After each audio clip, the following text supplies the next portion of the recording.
Story 1. Door 31. I took the night shift at a distribution warehouse outside Columbus because it paid more and because I needed the hours. The building was a bright concrete box surrounded by truck yards and wet grass, the kind of place that feels safe because it's boring and monitored. Cameras on every corner. A guard shack at the gate. Radios always crackling. My job was inventory control. I walked aisles with a handheld scanner, checked locations, fixed mismatches, and tried not to get clipped by forklifts driven by guys who treated caution like an insult. The first week, the only odd thing was a bay door at the far back and that never shut right. Door 31 would come down, stop an inch from the floor, then rise again like it hit something that wasn't there. Maintenance blamed the sensor. The supervisor shrugged and told everyone to stop babying equipment. That end of the building sat near returns, where busted appliances and ripped boxes got stacked behind chain link cages. Fewer people worked back there. The lights flickered more. One night around 1:40 a.m., while I was counting in an aisle, I heard the dock alarm do its quick chirp, the one tied to bay doors. A notification popped on my handheld. Door opened longer than expected. I radioed the guard, Denise, expecting an easy copy. There was a pause. "Which door?" she asked. 31, I said. "Back end." Another pause. "That's not on my panel," she said. 31 shows green. "I heard it," I said. It chirped and I got the alert. "I'll walk it," Denise said, and her voice sounded thinner than usual. 10 minutes later, she radioed back. "Door 31 is down. All secure." "Did it trip?" I asked. "No," she said. "No alarms here. Just it's down." The next time I was sent to the cold side for an audit, I noticed scrape marks under door 31, fresh black streaks like someone had dragged a pallet jack under the bottom lip. I also noticed a straight strip of clear packing tape laid across the dock floor, leading away from the door toward the center of the building, like someone had marked a route and forgotten it. A forklift driver named Marco slowed when he saw me staring.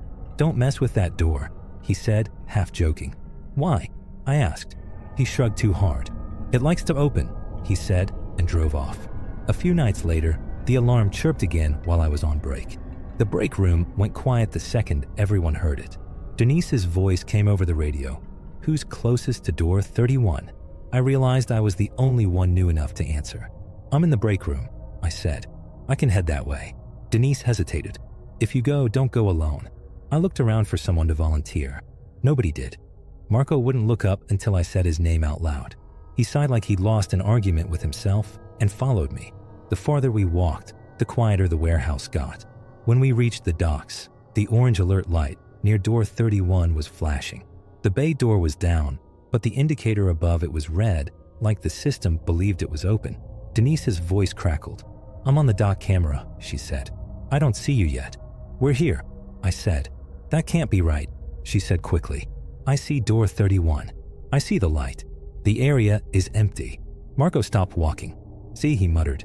The alarm chirped again, and the bay door rose about a foot, then dropped hard, dust puffing out from underneath. It rose again, higher this time, and I smelled wet air from outside. There was no trailer backed in, just open yard. At the edge of one light pole's glow, I saw a person standing still. I yelled without thinking, "Hey, this is private property. You need to leave." The figure didn't move.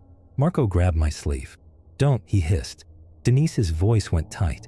"I see someone," she said, "at the edge of the light. I can't get a clear look." Marco didn't shout. He just said, low and steady, "You need to leave." The person lifted an arm slowly and pointed toward us, then pointed past us into the warehouse, down the long aisles like it wanted us to go somewhere. Marco leaned toward his radio. "Denise, open the outside gate," he said, "just in case." "Why?" she asked. "Open it," he repeated, and the fact he wanted the gate open made my skin prickle. The person stepped closer into the light, unhurried, and that's when I saw the reflective strip across their chest. It was a safety vest. Our kind, old and stained. Denise spoke fast. "I can't see his face," she said. "It's like the camera won't focus." The figure took one step forward into the opening. The hood of a sweatshirt sat up under the vest, and the hood's shadow was too dark, like the light didn't go in. It should have shown a forehead, eyes, anything. It didn't. Then the figure said my name. My actual name. The one on my badge. My throat tightened. Marco's eyes snapped to me. "Did you tell anyone?" he whispered. "No," I whispered. I barely knew anyone.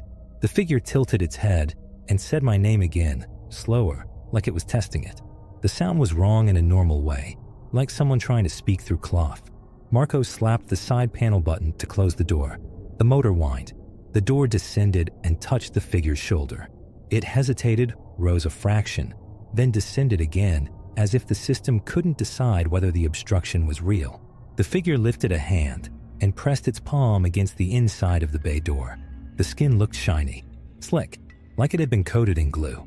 The palm left a wet smear on the metal. Denise's voice jumped in, higher now. "Get away from the door," she said. "I'm seeing movement and returns. There's no badge scan. I can't keep the feed steady." I looked over my shoulder toward the returns cages. In the flicker of the bad lights, I saw a shadow shift between stacked broken boxes, something withdrawing. My heart kicked. "There's more than one," Marco said. The figure in the doorway made a soft sound, like a laugh swallowed back. Then it said one word, very quietly. "Count." The word hit me like a shove. Count. Inventory. My job. Like it knew what I did in that building. Marco grabbed my arm. "Run," he said. We ran toward the brighter center. People turned to stare when we burst into view, and Denise came over the overhead speaker telling everyone to move to the front. Managers called the police.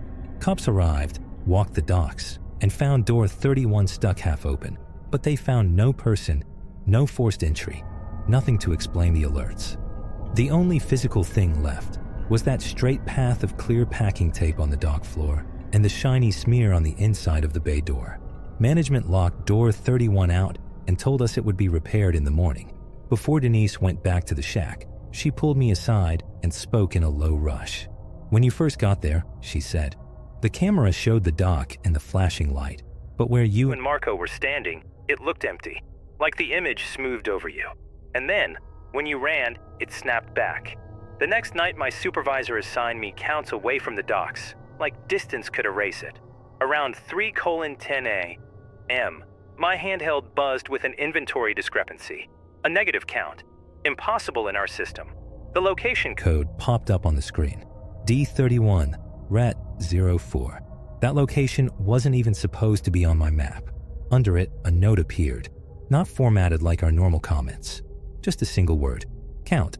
A second later, from the far back end of the building, I heard the dock alarm chirp again, faint but distinct. No one around me reacted. Forklifts kept moving. The warehouse carried on like it always did, like it had practiced ignoring the abnormal until it became routine. I powered down my handheld, walked to the front, and told my supervisor I was leaving. He threatened to write me up. I told him he could. Outside, the yard lights turned the wet asphalt into glass.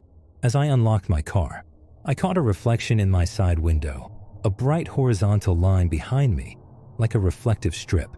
I spun around, heart punching, but the lot was empty, just the guard shack and the warehouse glowing in the distance. I quit the next day by text. They told me to return my badge. I didn't. It's still in my drawer. Sometimes, when I can't sleep, I take it out and look at my name in black letters, and think about how easy it is to learn someone's name when they're required to wear it. And I think about that word, the one thing that felt less like a threat and more like a job assignment. Count. Story 2. The freezer aisle I used to work third shift at a cold storage facility in Indiana that handled food for grocery chains. The kind of place that never really shuts down because trucks keep coming whether it's Tuesday or Christmas. It was a brutal job, but it paid better than anything else in my town, and the benefits were the kind you didn't get at gas stations or fast food. The building was massive, windowless, and loud in a constant, mechanical way. Fans whined. Forklifts beeped. The concrete floor was always damp because cold air makes everything sweat. The whole place smelled like cardboard, plastic wrap, and something faintly sour from old pallets. The cold side was its own world. There were thick insulated doors, warning signs about hypothermia, and strips of rubber that slapped you in the face as you pushed through. We wore bulky freezer suits, masks, and gloves that made your hands feel like they belonged to somebody else. The cold stole time. 10 minutes in there felt like an hour. You learned to move with purpose because your eyelashes would start to stick together if you paused too long.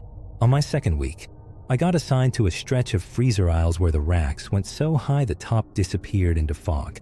The lights up there were always weird, like they couldn't quite cut through the cold haze. The aisles were numbered, and there was one we didn't really use unless we had to, because it was narrow and the floor had a dip that made pallet jacks fight you.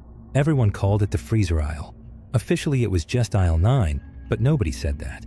The first time I went down it alone, I noticed something that didn't belong. A small cluster of boxes sat tucked behind a support beam, low to the ground, stacked like someone had made a little wall. That wasn't how we stage product. We didn't hide things behind beams. Every pallet had a location, every location had a scan, and anything out of place was a write-up waiting to happen. I figured a lazy driver had shoved it there to get it out of the way and forgot. I scanned the nearest label. The system didn't recognize it. When I asked my lead, a guy named Curtis, he didn't even look over. "Don't worry about it," he said. "Just work." I didn't like that answer, because in a place like that, "don't worry about it" usually meant it's not worth getting involved. People got fired for smaller things than mystery boxes. But I also didn't want to be the new guy who caused drama, so I kept moving. Over the next few nights, I started noticing small changes that were too consistent to be random. A pallet would be rotated slightly, like someone had dragged it an inch and stopped. A shrink-wrapped stack would have one corner peeled back, then re-smoothed, leaving a cloudy crease like a fingerprint in plastic. Once, I found a half-empty water bottle standing upright on the metal frame of a rack, even though liquids weren't allowed in the freezer because they froze and exploded. The cap was off, and the mouth of the bottle had a ring of ice around it, like it had been sipped recently. I brought it up again. Curtis finally looked at me, and his expression was a warning more than a response. "You want to keep this job?" he said quietly. "You don't go looking for extra stuff." That should have been enough for me to back off. Instead, it made me feel like there was something everyone knew that I didn't, and that's a bad feeling on third shift, when your whole world is fluorescent light and metal and cold fog. The real change happened on a Thursday night when the power flickered. It didn't go out, but it dipped, and every fan in the freezer hiccuped, then came back louder. The facility alarm chirped once, not enough to trigger evacuation, just enough to make your stomach tighten. A few minutes later, my handheld scanner started throwing errors. Locations wouldn't load. Inventory screens froze. Curtis cursed into his radio and told everyone to keep picking off paper lists until the system came back. Paper lists on third shift meant walking more and scanning less, which also meant being out of sight more often. The freezer aisle got even quieter, because fewer people wanted to go down it without the scanner telling them exactly where to stop. I got stuck with it anyway, because I was already wearing the suit and my cart was closest. I pushed through the rubber strips, and cold hit me like a slap. My breath turned into white clouds inside my mask. The aisle lights buzzed, and the fog up high looked thicker than usual. I tried to focus on the list in my glove, reading through smeared ink and numbers. Halfway down, I heard a sound behind me that didn't match the building. Not a forklift beep, not the fan whine. It was a soft scrape, like rubber dragging on concrete. I stopped listening. Silence, then another scrape. I told myself it was the rubber strips settling or my own cart while making noise. I kept moving. Then I saw it again. Those boxes tucked behind the support beam. Except now there were more. Not just boxes. A flattened piece of cardboard laid across the floor like a mat. A crumpled foil wrapper that caught the light and winked silver. A disposable hand warmer packet, the kind we used in our gloves, torn open and used.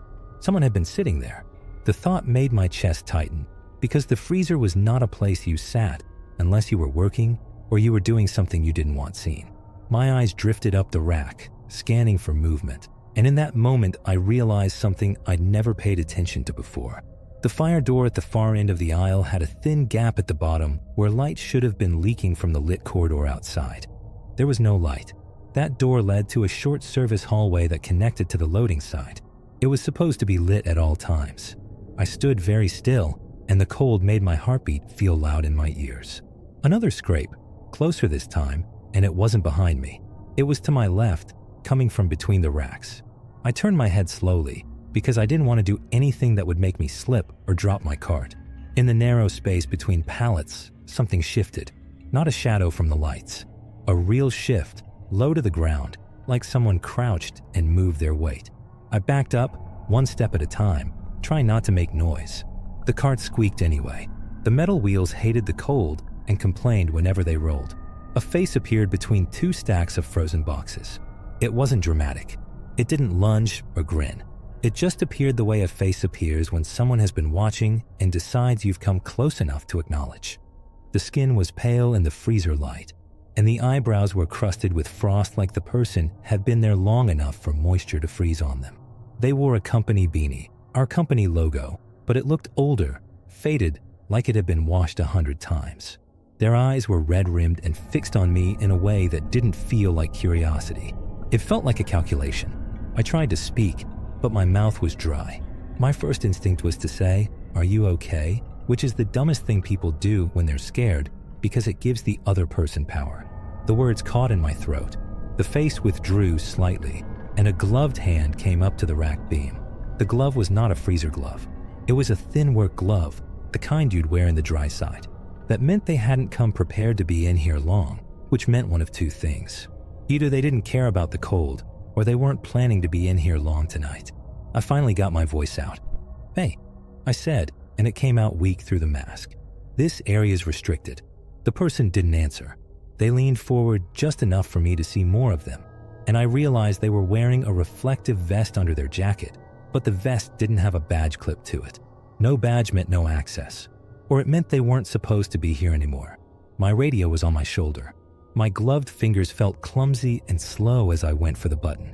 Before I could press it, the person raised their hand and made a small motion, not a wave, more like a warning.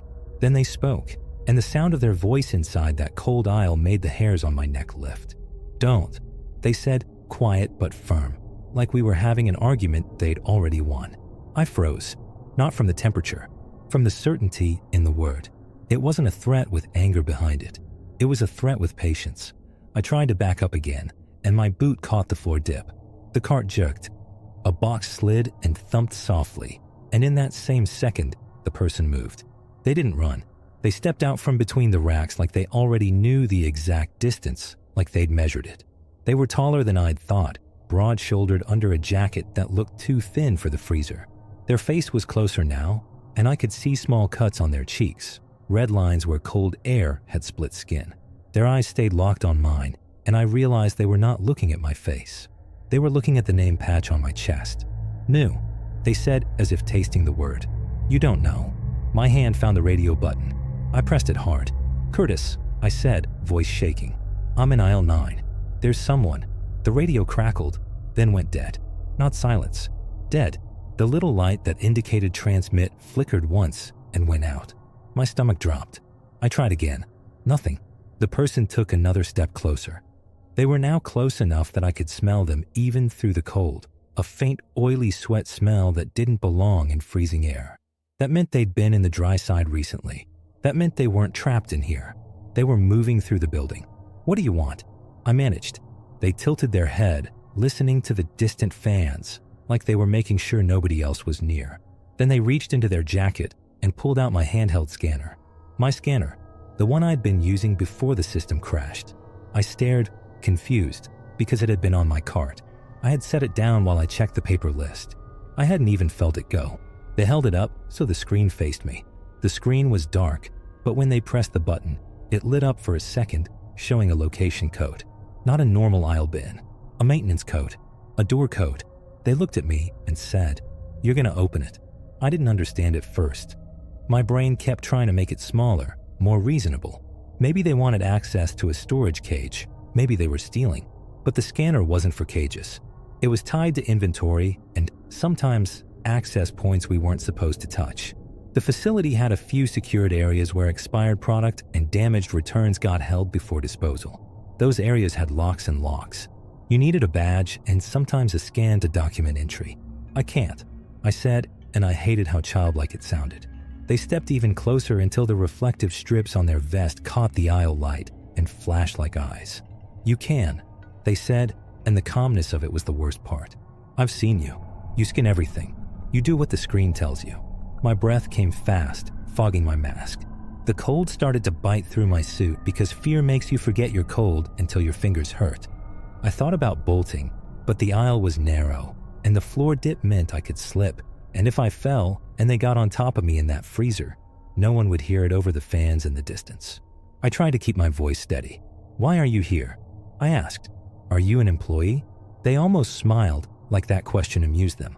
"I was," they said. "They can't fire me if I don't leave."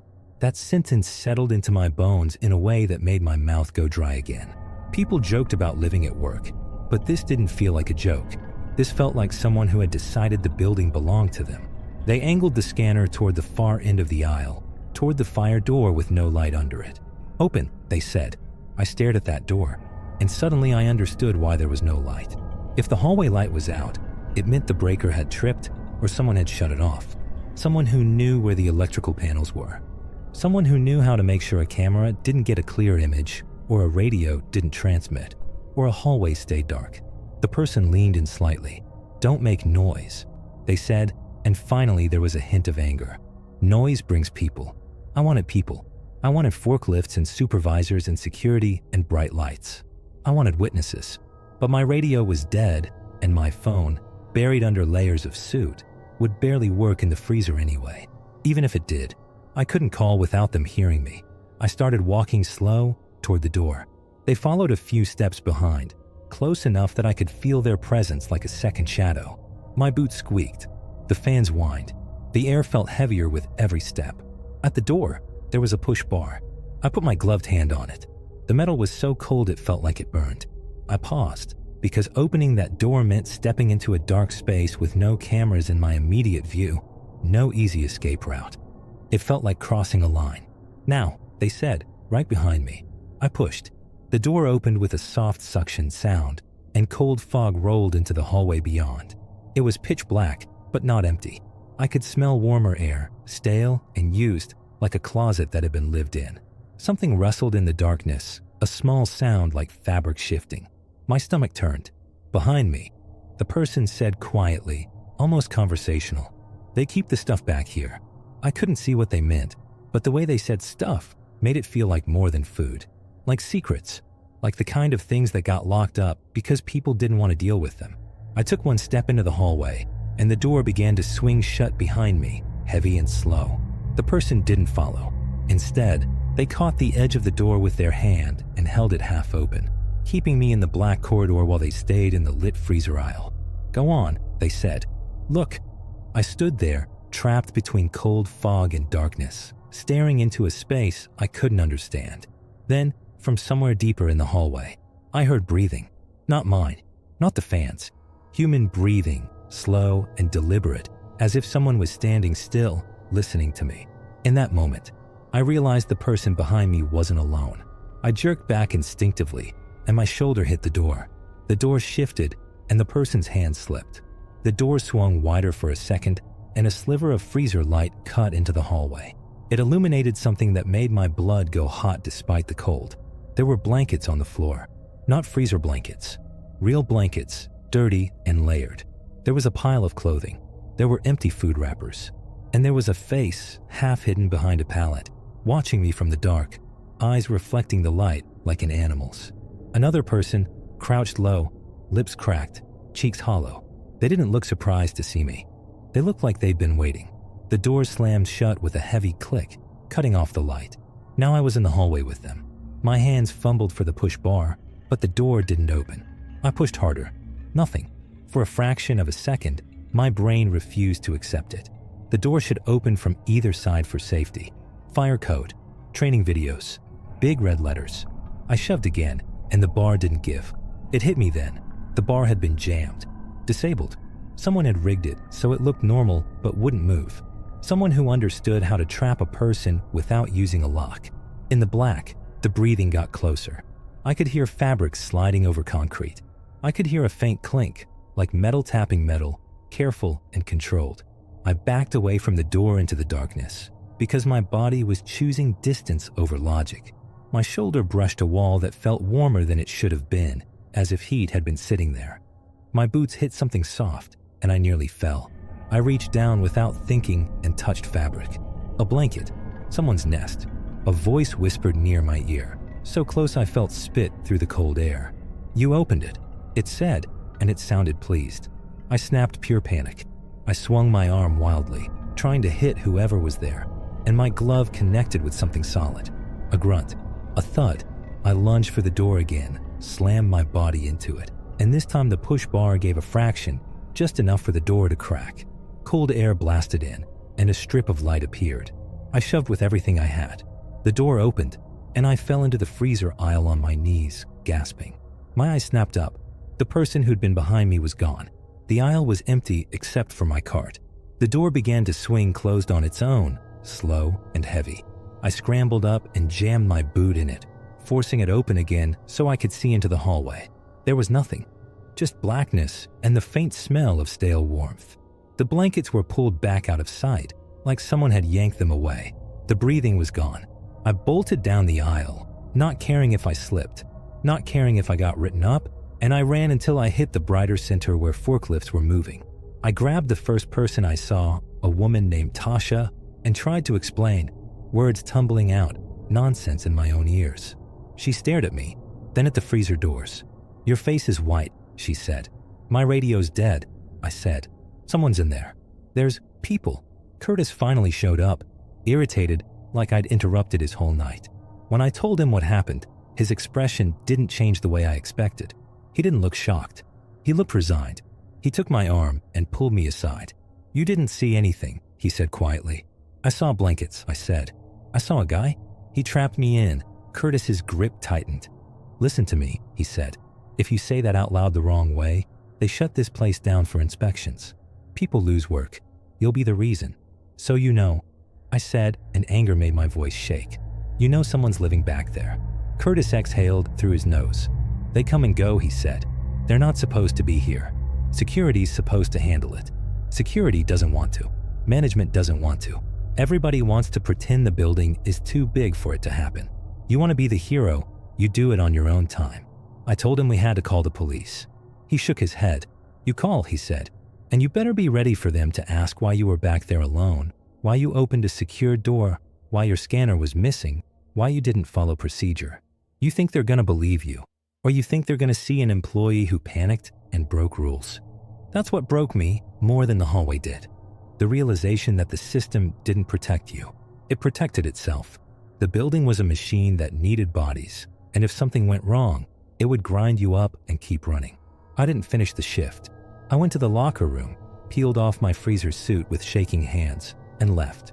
In my car, my phone finally got signal, and I called the non-emergency line anyway. I told them what I could without sounding insane. They said they'd send someone to check. The next day, I got a call from HR telling me there was an incident and they needed a statement. When I arrived, the security manager sat in the room with a printed report. The report said an employee had accessed a restricted hallway without authorization, causing a safety concern. The report said nothing about unknown people, nothing about a jammed push bar, nothing about blankets. I asked if the police found anyone. The security manager looked at me like I was a child. "They checked," he said. "No one was there." I asked about the door. He said the door functioned normally. He said the push bar worked. I started to argue, and the HR woman cut me off with a gentle voice that felt like a knife. She said they'd reviewed the camera footage, and it showed me walking into the freezer aisle alone, then opening the door and stepping into the hallway, then returning a minute later, visibly distressed. She said there was no one behind me, no one following. I told her that was impossible. She slid a still image across the table. It was from a camera pointed down the aisle. It showed me at the door, hand on the bar, the doorway open. The image quality was fine, except for one thing that made my stomach clench. My scanner was visible in the frame, hanging from my wrist strap, exactly where it should have been. But I remembered, clearly, seeing it in that person's hand. I remembered their glove holding it up like proof. I stared at the still image until the edges blurred. I quit that day and never went back. Months later, a guy I knew who still worked there told me they'd installed new lights in the service hallway and added another camera.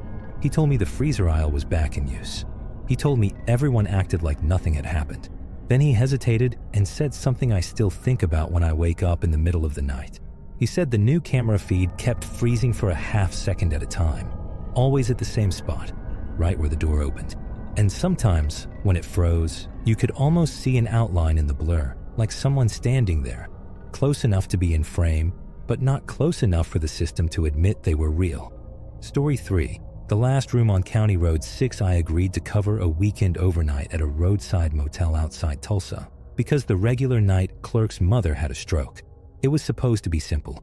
Check in the occasional trucker, hand out extra towels, keep an eye on the parking lot cameras, and make sure nobody tried to rent a room in cash without ID. The motel sat off County Road 6, a two-lane stretch that cut through empty fields and oil pump jacks that creaked even at night. There were 22 rooms arranged in a U-shape around a cracked asphalt lot with a flickering soda machine by the office window. The owner, Mr. Klein, told me the only thing to worry about was drunks from the bar 10 miles down. He didn't mention room 18. On my first night, around 12:30 a.m., a man checked in wearing a baseball cap pulled low and a jacket that looked too heavy for the humidity. He asked for a room far from the road. I gave him 18 because it was at the back corner, the darkest part of the lot.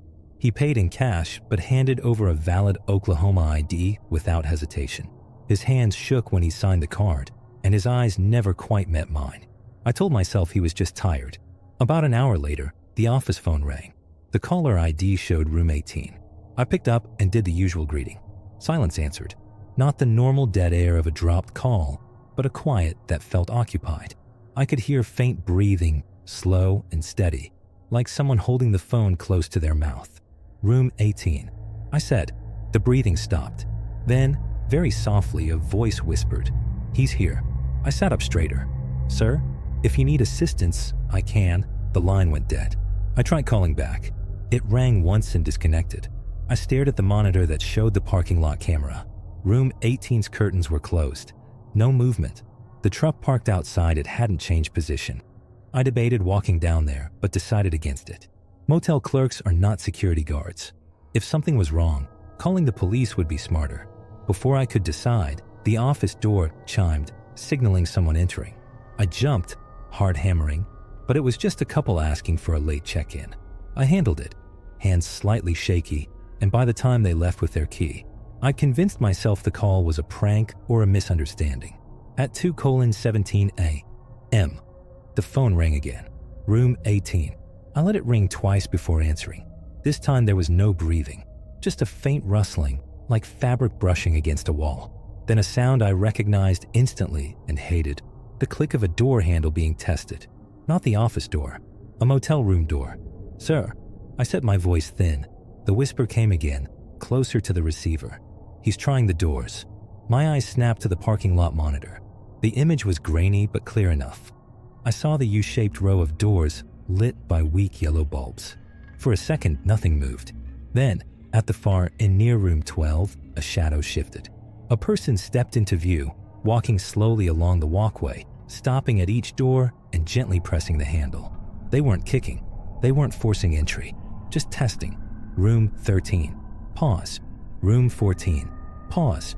I felt a cold wave move through my chest. That wasn't drunken behavior. That was methodical. "Stay inside," I said into the phone. "Lock your door. He knows I'm here," the voice whispered. He was in the bathroom. My skin prickled. "What do you mean?"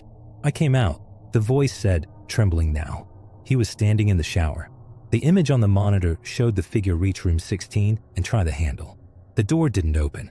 They moved on. My brain struggled to keep up. If the man from 18 was calling me, and someone was walking the doors, then the man on camera wasn't him, which meant someone else was out there.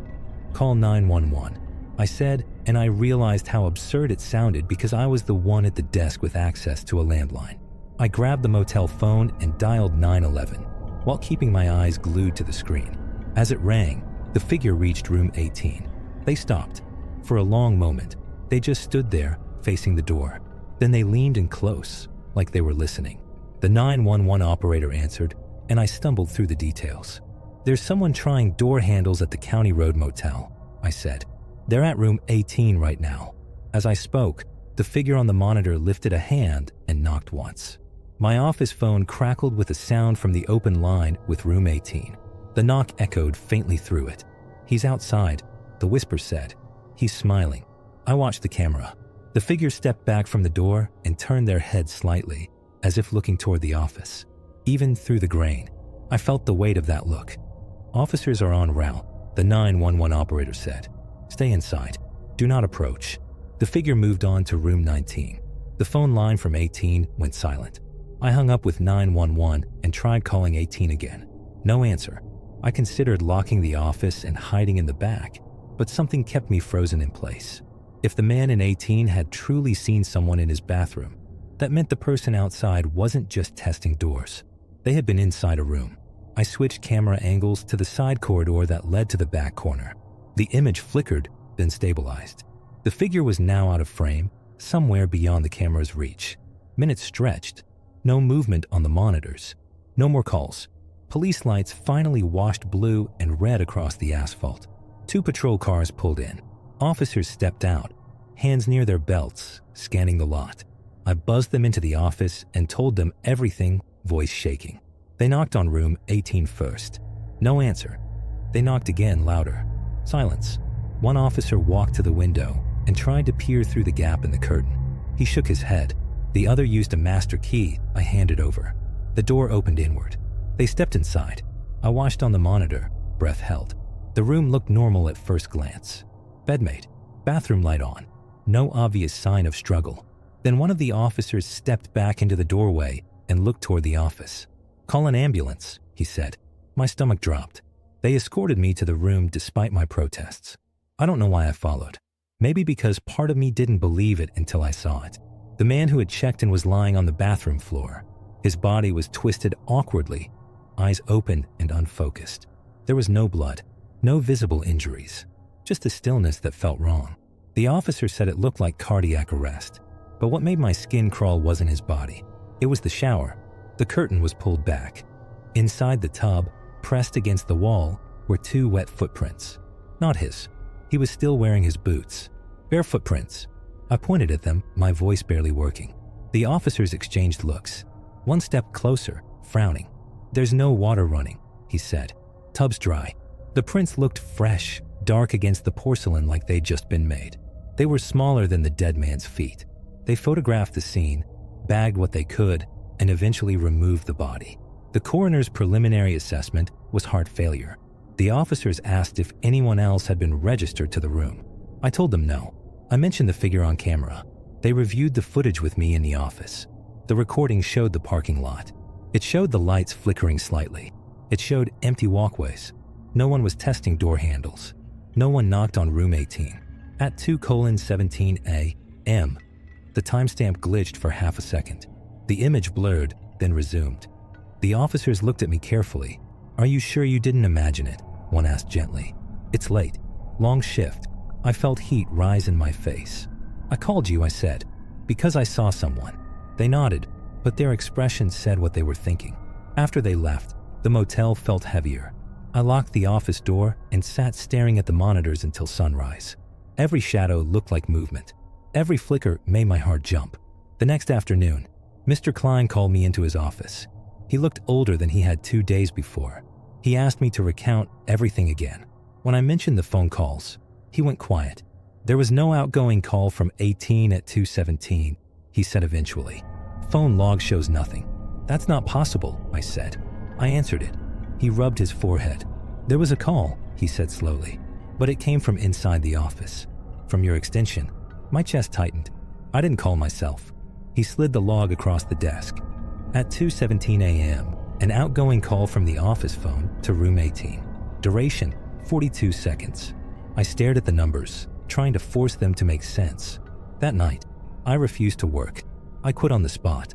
A week later, curiosity and a kind of sick need for closure drove me back to County Road 6 during daylight. I parked across the road and watched the motel from a distance. It looked harmless in the sun, like any other roadside place struggling to stay open.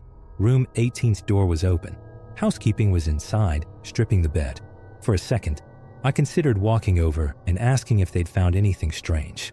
Then I saw something in the window, a shape just behind the thin curtain, standing still. It wasn't housekeeping. They were visible through the open door, moving around the room.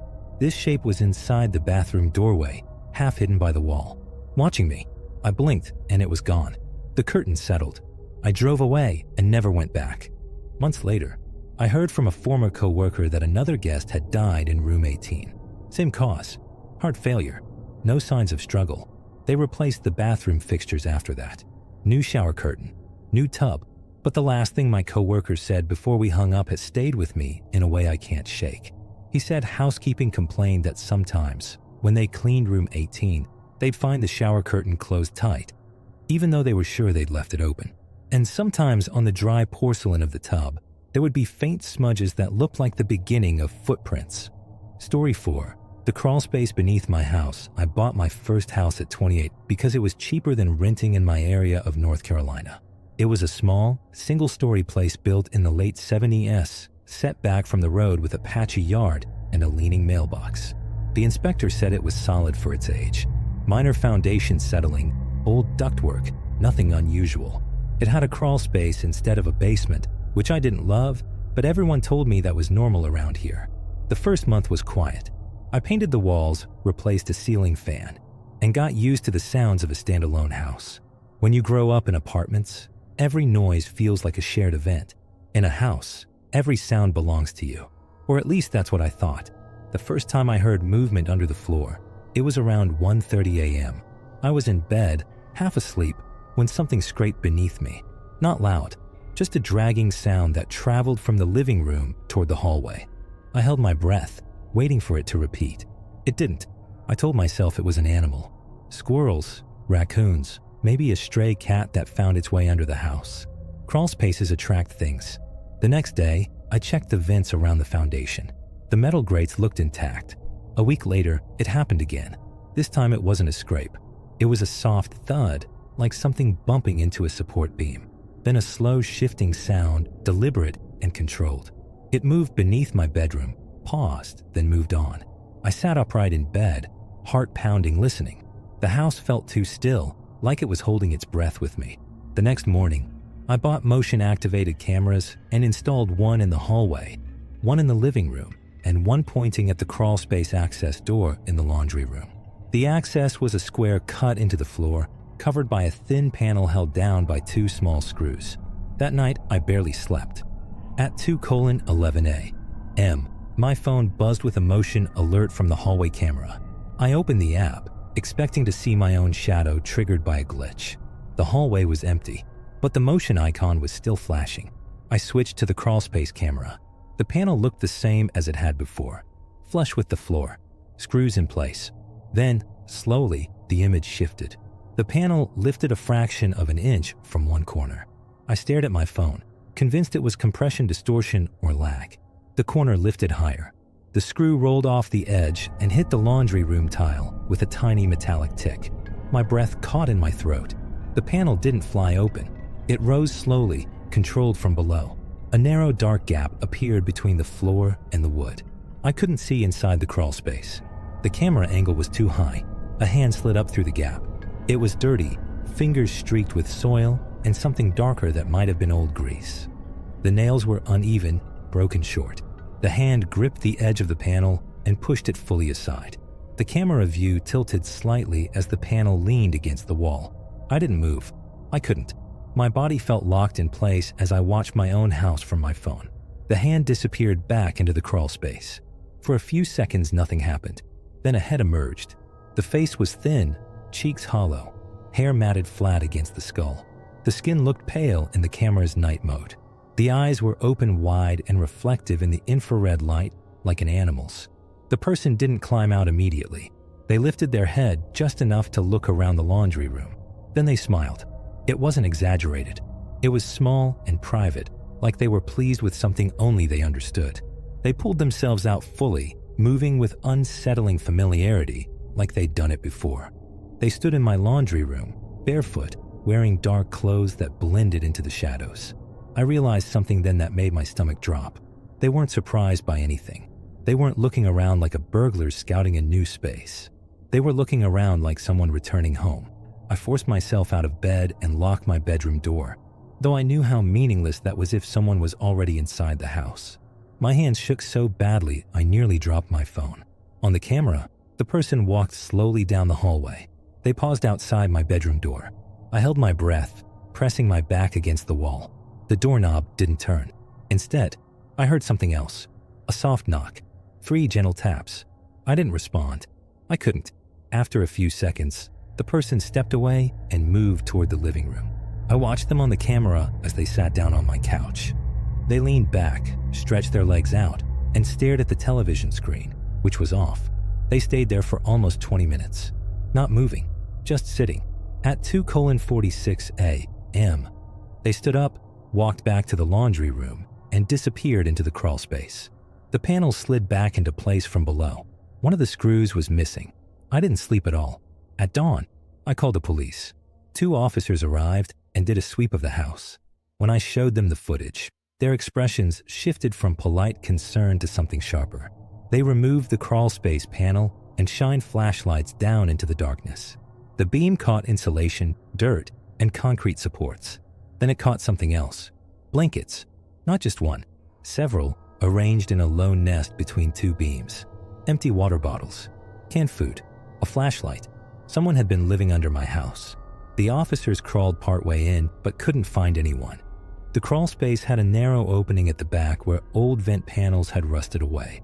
It led to the yard beyond the fence. They told me it was likely a transient person who found shelter. They said it happens more often than people think. I asked how long someone could live down there without me noticing. They didn't answer directly. Instead, one officer asked a question that unsettled me more than anything else. Have you noticed food missing? I thought about the few times I blamed myself for forgetting what I'd eaten. A granola bar I was sure I hadn't opened. A bottle of water I didn't remember finishing. I nodded slowly. They recommended sealing the crawl space, adding better locks, installing floodlights. I did all of it that same week. Steel mesh over vents, reinforced panel, motion lights in the yard. For a while it was quiet. Then the noises started again. Not under the floor this time, in the walls. A faint shifting sound, like something moving through insulation. Slow, deliberate. I checked the cameras obsessively. Nothing. The crawl space panel never moved. One night, around 3:03 a.m., I woke to the sound of breathing, not from outside my door, from inside my room.